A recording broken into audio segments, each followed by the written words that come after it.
You walk into a store, pick out that brand new gadget, pay your hard-earned money, and walk out feeling like a proud owner.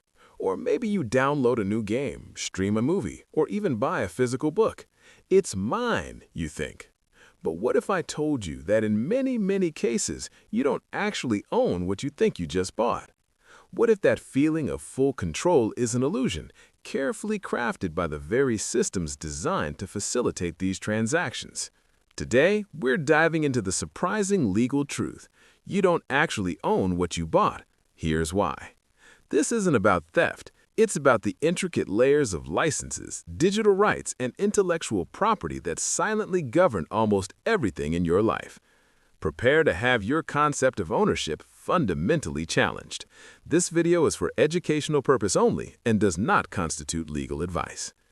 Let's start with the most obvious culprit: digital products. When you buy an ebook, download a game, stream a movie on a service like Netflix, or even install software, you're not buying the product itself. You're typically buying a license to use it. Think about it. Can you resell your purchased ebook like a physical one? Often not. Can you legally modify the game code? Almost certainly against the terms of service.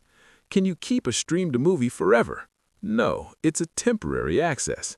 This is because the original creator retains the intellectual property rights, the copyright. You're simply renting access, often with a long list of conditions in those terms and conditions you never read.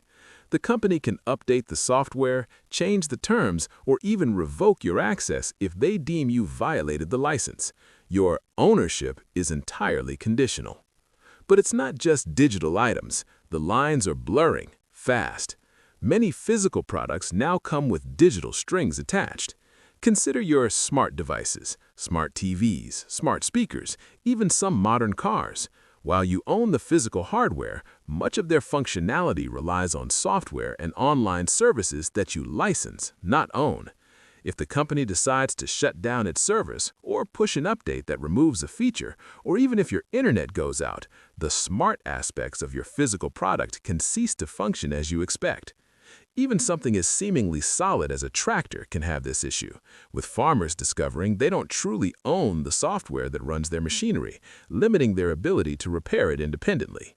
It's a physical product controlled by digital chains. Another aspect of true ownership is the right to resell what you buy or repair it as you see fit. But these rights are increasingly under attack. With licensed digital content, reselling is often legally impossible. But even with physical goods, manufacturers are employing tactics to limit your resale and repair options. Warranty voids, proprietary parts, complex software locks, these are all ways to control the afterlife of your purchase.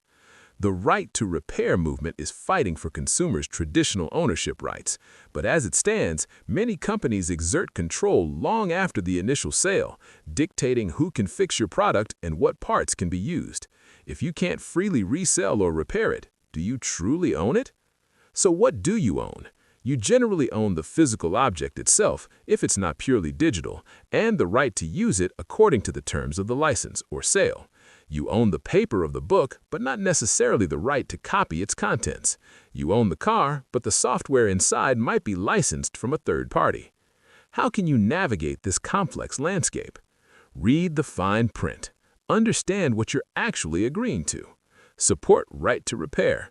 Look for companies that respect your ownership post-purchase. Open source. Where possible, opt for products with open source software, giving you more control. Demand clarity. Push for clearer communication from companies about what ownership entails. True ownership implies control, freedom to use, modify, sell, or even destroy. In today's world, that definition is rapidly eroding.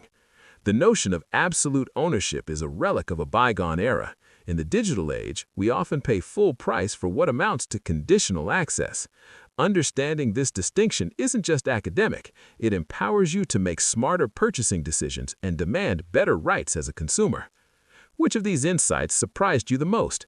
Did you realize how little you might actually own? Share your thoughts in the comments below. If you want to keep unraveling the hidden truths of the law and truly understand your rights, hit that subscribe button and ring the notification bell. Stay empowered with legal knowledge. See you in the next one.